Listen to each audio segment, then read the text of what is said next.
Hello friends, how are you?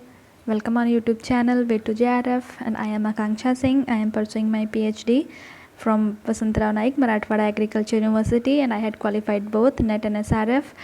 And ऐसे आज तो अब टॉपिक सही क्लियर है। आज हम करने वाले हैं previous year question, PYQs previous year question. और हाँ, ये पार्ट 2 है। अगर अभी तक आपने पार्ट 1 नहीं देखा है तो प्लीज़ आप पार्ट 1 ज़रूर देखिएगा। और अगर आप चैनल पे नए हैं तो please subscribe the channel and press the bell icon for the latest notifications. So way to JRF, let's crack the exam and video start करते हैं। During fever, with every 18 degree Fahrenheit increase in body temperature, the basal metabolic rate changes by 7% increase, 7% decrease, 5% increase, 5% decrease, and the answer is 7% increase. अब ये basal metabolic rate होता क्या है? तो basal metabolic rate is the rate of energy expenditure per unit by time by endothermic animal at the rest, and basic functions are respiratory function, heart beat, kidney functioning, reproduction, liver functioning etcetera. Means जो human beings और animals जब rest कर रहे होते हैं, rest के time पे भी जो हमारी बॉडी में बेसिक फंक्शंस हो रहे होते हैं, like respiration, heart beating, kidney functioning, reproduction, liver functioning, और जो भी बेसिक फंक्शंस जो हम रेस्ट कर रहे होते हैं या फिर हम जैसे हम सो रहे होते हैं तब भी हमारी बॉडी में फंक्शन होता है, हम सांस लेते हैं, तो इन सब फंक्शंस के लिए जो एनर्जी रिक्वायर होती है उसको हम कहते हैं BMR, basal metabolic rate. Next question is recommended dietary allowance of iron for a 15-year girl according to ICMR 2010। जो ICMR की 2010 की recommended dietary allowances RDI है, उसके अकॉर्डिंग 15-year गर्ल्स का आयरन रिक्वायरमेंट क्या होता है? 32 milligram per day, 27 milligram per day, 35 milligram per day, 28 milligram per day. The answer is 27 milligram per day. And हाँ, नेट के हर एक एग्ज़ाम में मिनिमम 2 क्वेश्चंस तो RDA से आते ही आते हैं, specially iron, protein and thymine को लेके। इन 3 टॉपिक पे तो मेनली कोई ना कोई एक या 2 क्वेश्चन आते ही आते हैं। तो RDA is very important, it's compulsory to learn. Next question is according to JNC report 7 classification of high blood pressure, the cutoffs of systolic and diastolic blood pressure are। JNC एक joint national committee है जो blood pressure से related जो भी treatment है उसका prevention, detection, evaluation, high blood pressure से related जो भी डिजीज़ है या फिर उसका ट्रीटमेंट करना, उसको प्रिवेंट करना, उसको डिटेक्ट करना और क्या ओवरऑल रिजल्ट है, ये JNC के थ्रू, JNC की रिपोर्ट के थ्रू आते हैं। तो इसमें systolic and diastolic blood pressure cut off क्या है?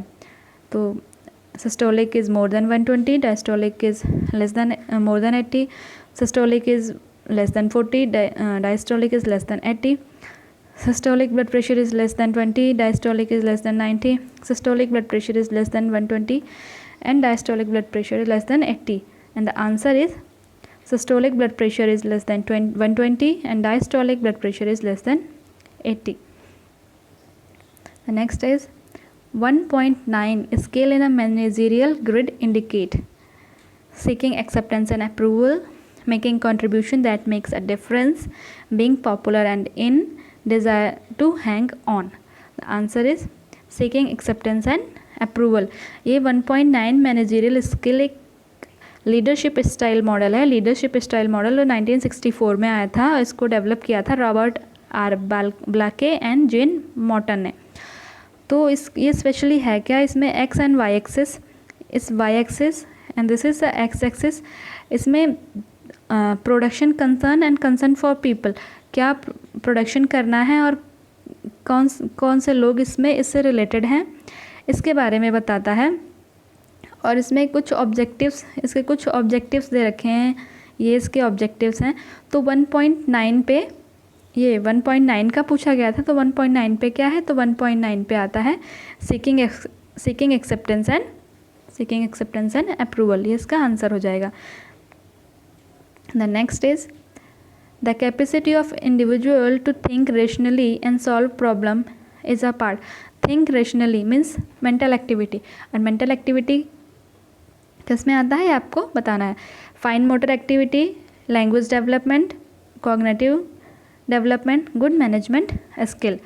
अभी थिंक रेशनली है, मेंटल एक्टिविटी है, तो मेंटल एक्टिविटी आता है कॉग्निटिव डेवलपमेंट में।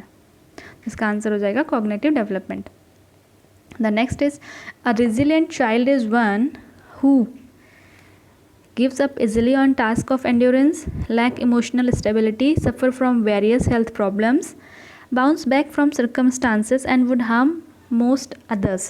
तो सबसे पहले रेजिलेंट चाइल्ड, ये रेजिलेंट चाइल्ड क्या होते हैं? रेजिलेंट चाइल्ड वो होते हैं जो अपने इमोशंस को कंट्रोल कर लेते हैं, उनको मैनेज कर लेते हैं, और कोई भी प्रॉब्लम या एडवर्स कंडीशन आती है तो उससे वो फाइट करते हैं और अपने जो भी वो काम कर रहे हैं या जो भी उनका गोल है, जो वो काम कर रहे हैं उससे करते रहते हैं, उस पे अपने गोल से वो स्टिक रहते हैं।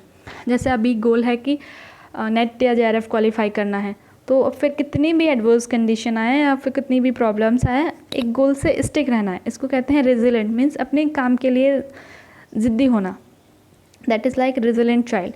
तो resilient child is one who bounce back from circumstances that would harm most others, means ऐसे सर्कमस्टांसेस जो दूसरों को हार्म कर सकती हैं, बट जो रेजिलेंट चाइल्ड हैं वो उन सर्कमस्टांसेस को भी पार करके, उनको क्रॉस करके अपने स्टिक जो उनका गोल है उस पर आके उसको अच्छे से कंप्लीट करते हैं। That is resilient child.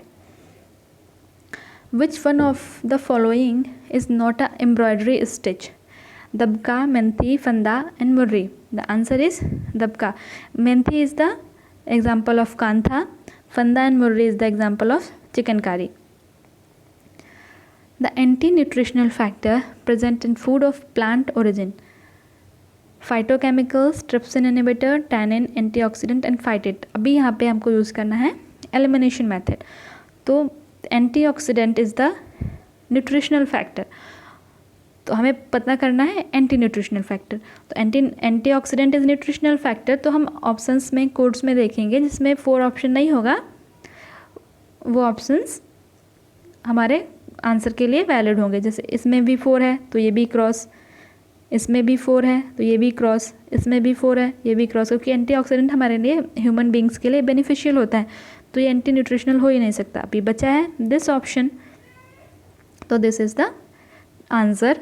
और इसके ऑप्शंस क्या हैं? Trypsin inhibitor, tannin and phytate. These are the anti nutritional factor जो हम न्यूट्रिशन को एब्जॉर्ब, बॉडी में एब्जॉर्ब होने से इनहिबिट करते हैं। अब क्वेश्चन है आपके लिए, होमवर्क है। Year of enactment of national health policy and juvenile justice care and protection of children act. और मेनली एग्ज़ाम में 2 क्वेश्चन तो इससे रिलेटेड आते ही है। एक तो मैचिंग द लिस्ट, मैच करना ईयर से, किस ईयर में कौन सी पॉलिसी कौन सा एक्ट आया था, एंड सेकेंड इज सीक्वेंसिंग, आपको दिया होगा उनको क्रोनोलॉजिकल ऑर्डर में अरेंज करना। तो 2 question means minimum 10 act and policies exam में पूछते हैं। तो ये आपके लिए होमवर्क है कि आपको सर्च करना है कि नेशनल हेल्थ पॉलिसी कब आई थी and juvenile justice care and protection act कब आया था। और एक हिंट है, ये दोनों पॉलिसी और एक्ट एक सेम ईयर में आए थे, एक ही इन दोनों का इनैक्टमेंट ईयर सेम है। तो ये आपके लिए होमवर्क है, आपको सर्च करके, और जब आप सर्च करेंगे तो इसके बारे में थोड़ा सा पढ़ना भी है कि ये कब आए थे और इनका मीनिंग क्या है। And thank you. अगर आपको वीडियो पसंद आई हो तो please subscribe the channel, like the video and share with your friends. मिलते हैं नेक्स्ट वीडियो में, तब तक के लिए थैंक यू, बाय बाय।